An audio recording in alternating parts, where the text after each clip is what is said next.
Okay, let's unpack this. Today we're taking a deep dive into something that feels, well, both timeless and really urgent right now. Patriotism.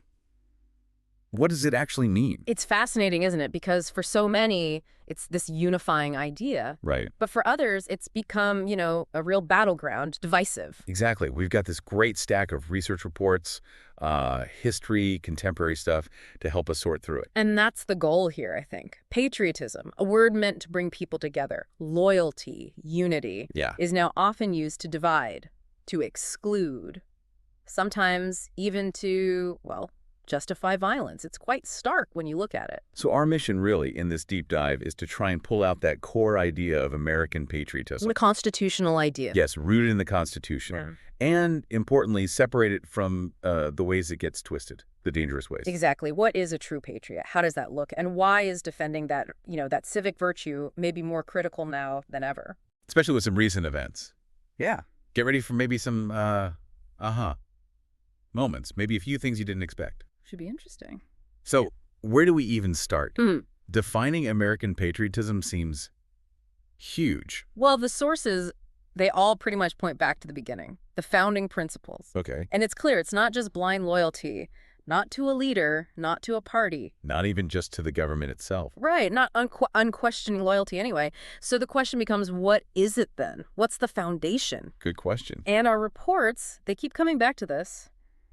It's a commitment, an unwavering commitment to the ideals. Liberty, equality, self-governance. The things in the Constitution? Exactly.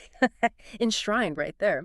The Heritage Foundation notes something interesting. The founders, they were realists. They knew about human flaws.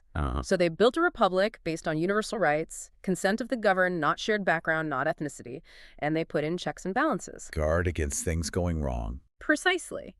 And a true patriot, in this view, respects that system, works within it, tries to uphold those ideals. But here's where it gets really interesting, kind of a paradox, right? Mm-hmm. The American Revolution itself, that was patriotism, but it was rebellion against tyranny. Absolutely. The Declaration of Independence literally says, people have the right to change or even get rid of a government if it becomes destructive. A powerful statement. So true patriotism might actually mean challenging authority sometimes, if it's defending liberty. That's a profound point the sources raise. Loyalty isn't necessarily to the government in charge, but to the principles it's supposed to serve. That flips the script for a lot of people, I think. It does, and the Constitution gives us the framework for this. Political theorists, like Jürgen Habermas, they call it constitutional patriotism. Okay, what does that mean, practically? It means your main allegiance, your primary loyalty, isn't to a flag as a symbol of culture, necessarily, but to the democratic rules and processes. Like free speech, due process. Exactly. The rule of law, the right to dissent, these principles that protect everyone. It's inclusive, you see. Anyone can buy into these ideals, whatever their background. Which is super important in a diverse country like the U.S. Vital. It provides that common ground. And think about the amendment process in the Constitution. Right. It can change. It's designed to evolve, to get better, to expand liberty, abolishing slavery, extending voting rights. It shows we're always working towards those ideals. It's not static. Okay, so that's the ideal. To see it in action, the sources point to a really clear modern example, the response to 9/11. Yes, September 11th, 2001, a profound test. What did that moment show us about this kind of authentic patriotism? Well, it was remarkable, really. The unity that emerged, it was spontaneous, genuine. It just cut across all the usual lines, political, racial, social. Yeah, I remember that feeling. Pew Research actually documented this surge. Huge numbers, like 79% of adults putting out flags, 62% saying they felt more patriotic afterwards. And it wasn't forced, right? It wasn't government mandated. It came from the people. Solidarity. That's such a contrast to how we sometimes see symbols used now divisively. Exactly.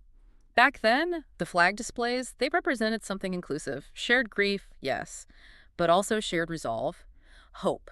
It was an attack on all Americans. And you saw it politically too, right?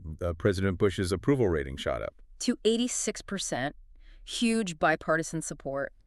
And that image of Congress members, both parties, singing God Bless America together on the Capitol steps. Quite a moment. It was this rally around the flag effect, showing that when there's a real crisis, Americans can put aside the partisan stuff for patriotic duty. And it wasn't just symbolic. No, not at all. It fueled this incredible wave of volunteering, community service, people wanting to help. Firefighters, police. Ordinary people, too, like the passengers on Flight 93. They became heroes, embodying that service before self idea. Right. But here's another crucial part. Even right after the attacks, you had many Americans standing up, defending constitutional principles, speaking out against discrimination, targeting Muslim Americans. That's important. It shows that true patriotism isn't just about unity against an external enemy. It's also about protecting the rights and freedoms within our society for everyone. That's what makes America worth defending. So 9/11 shows patriotism as this powerful unifying force. Yes. But this deep dive has to look at the other side, too, the darker side, how that same feeling can be twisted. Definitely, yes. And the sources use a very recent, very tragic event as an example, the assassination of Charlie Kirk. A stark contrast to 9/11, a complete departure. Tell us about that. How does it represent this perversion of patriotism? Well, Kirk's assassination, September 10th, 2025. It wasn't just, an attack on one person expressing his views. Although it was that, of course. It was fundamentally an assault on the democratic idea itself, the idea that you can speak your mind without fearing violence. It's a chilling example of how political extremism can warp love of country into, frankly, hatred of fellow citizens, seeing them as enemies. The details in the reports are. Yeah, they're chilling.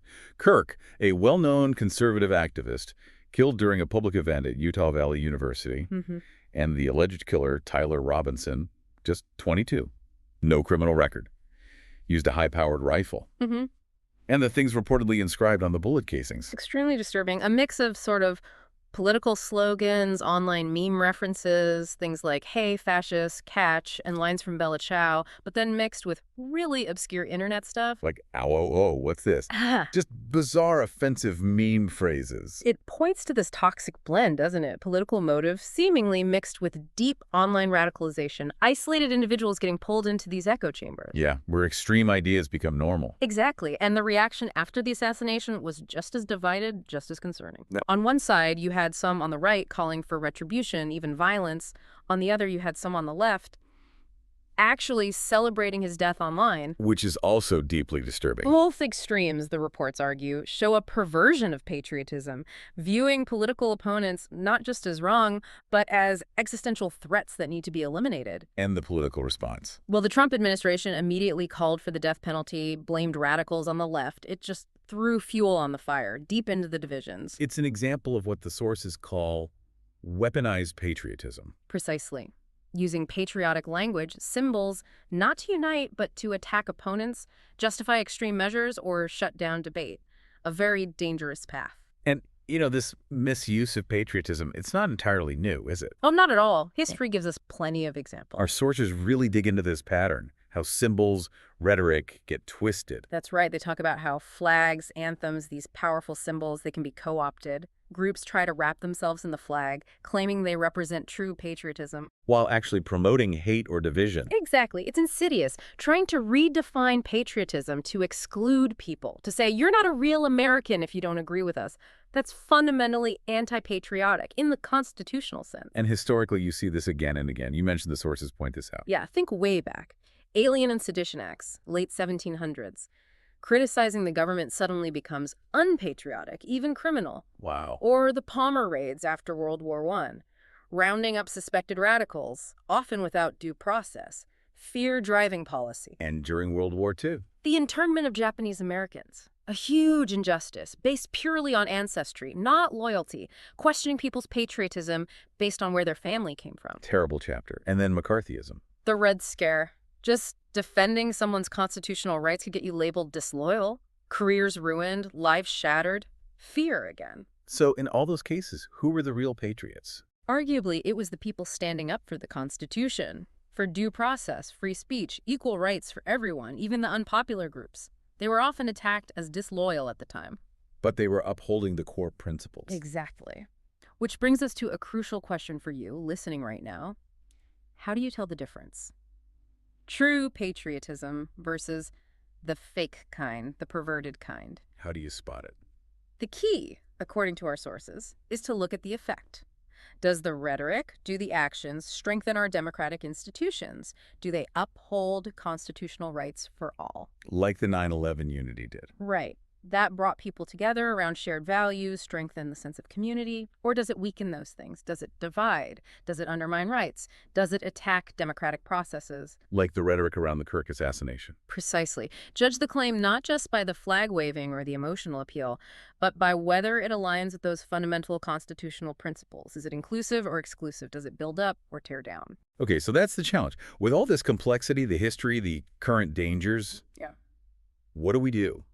How do we practice a patriotism that actually, helps, that unites and strengthens democracy? Well, the sources suggest a path forward. They call it constructive patriotism. Constructive patriotism. Like basically loving your country enough to want to make it better, to work for its improvement. Even if that means criticizing it sometimes. Especially then, it's not blind faith, it's thoughtful engagement. Holding the country accountable to its own highest ideals while staying firmly committed to those founding principles. So it's active, not passive. Absolutely. It starts with the basics, the civic duties. Voting, staying informed, jury service. Things we all should be doing. Right. But it goes beyond that. Community service, volunteering, actually living that e pluribus unum out of many, one, working together for the common good. And what about dissent? Protest? Crucial. Peaceful protest, democratic dissent, that's a right, First Amendment. And it's historically been a driver of progress. Think Boston Tea Party, Civil Rights Movement. So peaceful protest is patriotic. In this constructive view, absolutely. It strengthens democracy by letting people voice grievances, demand change. The key word is peaceful. Political violence, like the Kirk assassination, that's the opposite. It aims to destroy democracy, not improve it. That's a critical distinction. Hugely important. And maybe the most vital form of constructive patriotism is what the sources call constitutional advocacy and rights defense. Meaning being constantly vigilant, protecting the rights of all Americans, especially minorities or those with unpopular views, standing up for free speech, due process, equal protection, even for people you strongly disagree with. Because those rights belong to everyone. If they don't belong to everyone, they're not secure for anyone. Right. And underpinning all of this, education, civic knowledge, understanding our history, our Constitution, knowing enough to tell the difference between, say, legitimate security measures and government overreach. So it's not just one thing. Not at all. True patriotism, this constructive kind, it's an integration. Voting, volunteering, protesting peacefully, serving, defending rights, taking responsibility.